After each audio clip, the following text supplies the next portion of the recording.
वही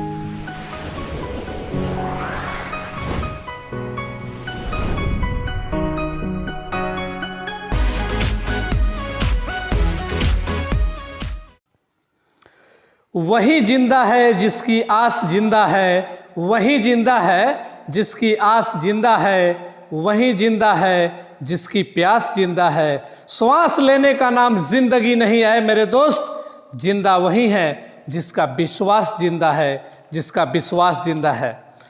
hello viewers, welcome to our channel Excel English Zone. Today we are going to learn summary. जी हाँ, आज हम लोग समरी सीखने जा रहे हैं, वो भी चैप्टर नंबर 4 का समरी आज हम लोग करेंगे, जिसका नाम है आई हैव अ ड्रीम। उससे पहले मैं बता देता हूँ कि बहुत सारे बच्चों को कन्फ्यूज़न हो रहा है कि ये समरी किस तरीके से पूछता है। तो जी हाँ, आप यहाँ देख पा रहे होंगे कि बिहार बोर्ड, जी हाँ, बिहार बोर्ड द्वारा आयोजित जो 12th की बोर्ड एग्जामिनेशन है आर्ट्स, साइंस और कॉमर्स की, उसके लिए अति उपयोगी बिहार बोर्ड द्वारा आयोजित 12 के लिए बहुत ही यूँ कह सकते हैं तो इम्पेरेटिव चीज़ है, बहुत ही आवश्यक चीज़ें हैं ये, इसको समझना होगा ध्यान से, क्योंकि क्वेश्चन 5 मार्क्स का आता है, दीर्घ उत्तरीय का सवाल है, लॉन्ग आंसर टाइप क्वेश्चंस पूछे जाते हैं, जिसमें ऐसे क्वेश्चन आता है, आप यहाँ देख पा रहे होंगे, जैसे मैं मार्क कर रहा हूँ यहाँ, ऐसा क्वेश्चन आता है, right the summary of any one of the following, यानी कि निम्नलिखित दिए हुए में से किसी एक का सारांश लिखो, यानी समरी लिखो, जिसमें आपको प्रोज और पोएम से पूछा जाता है, यानी कि कहानी और कविता दोनों से पूछा जाता है। आपको जो याद होगा वो लिख सकते हैं। आगे यहाँ से क्वेश्चन दे रखा है, यानी कि या में इसी ऊपर वाले क्वेश्चन के बदले ये देता है, यानी कि दोनों में से कोई रह सकता है आपके बोर्ड एग्जामिनेशन के पेपर में। Summarise any one of the following pieces.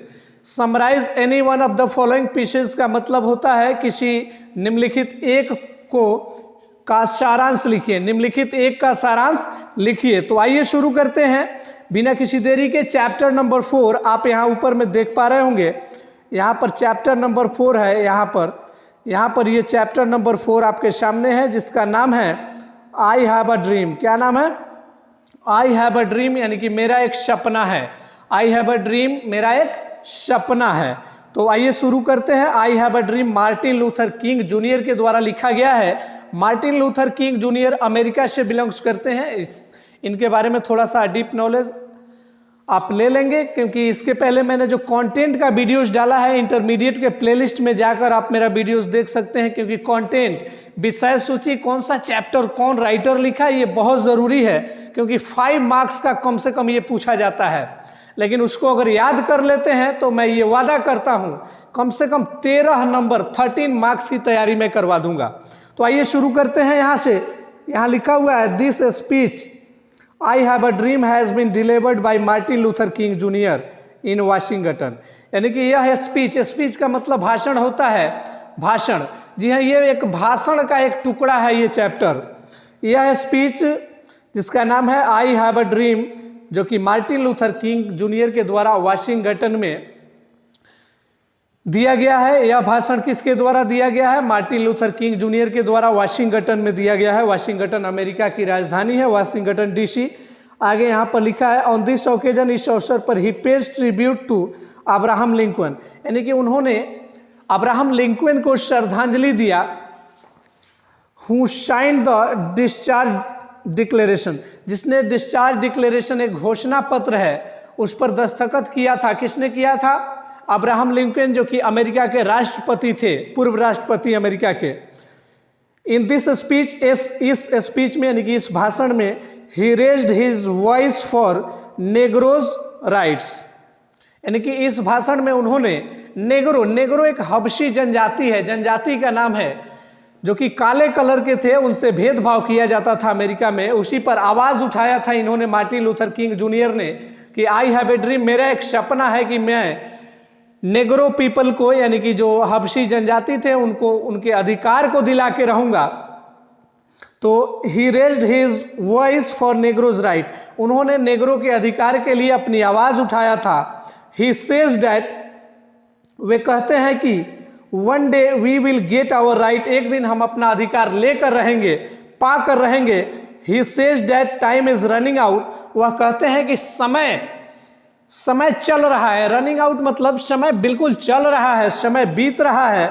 America must remove racial injustice, America को ये छुआछूत वाला जो अन्याय है इसको हटा देना चाहिए।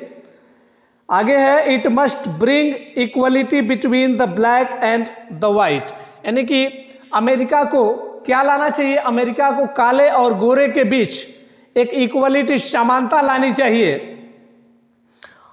King Junior then speaks of his dream that he is unvisualising, यानी कि किंग जूनियर यह भी कहते हैं कि मेरा एक सपना है, यानी कि अपने सपना के बारे में कहते हैं। ही इज विजुअलाइजिंग, जो वह सपना देख रहे हैं उसके बारे में कहते हैं। ही इज प्रीटी श्योर, यानी कि वह बिल्कुल सुंदर ढंग से बिल्कुल निश्चिंत हैं।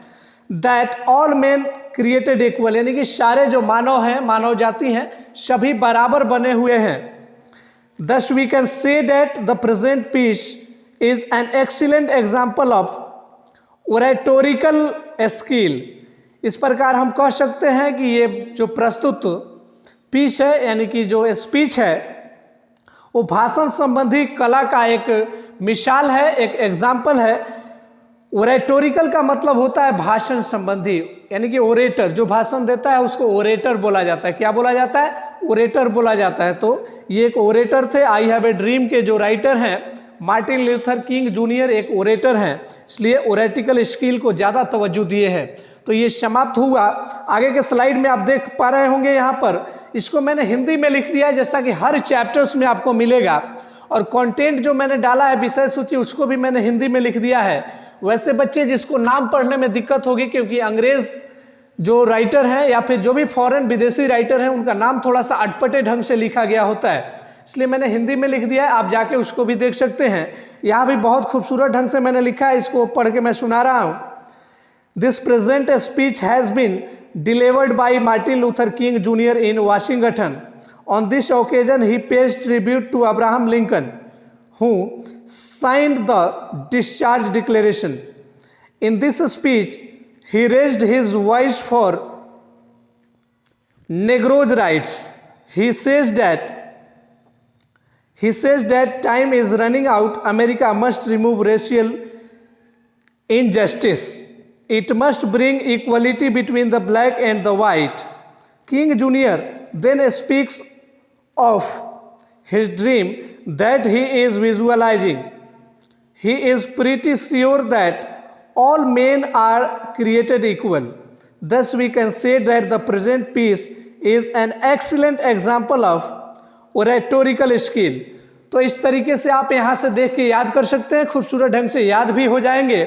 तो बिल्कुल एक रिक्वेस्ट है, फाइनल रिक्वेस्ट मैं आप तमाम लोगों से करना चाहता हूँ, तमाम व्यूअर्स जितने भी लोग देख रहे हैं, कि अगर आप मेरे चैनल पे नए हैं तो बिल्कुल इस चैनल को बिल्कुल सब्सक्राइब करें और बेल आइकन्स को दबाएं, और अच्छा लगता हो वीडियोस तो लाइक जरूर करें।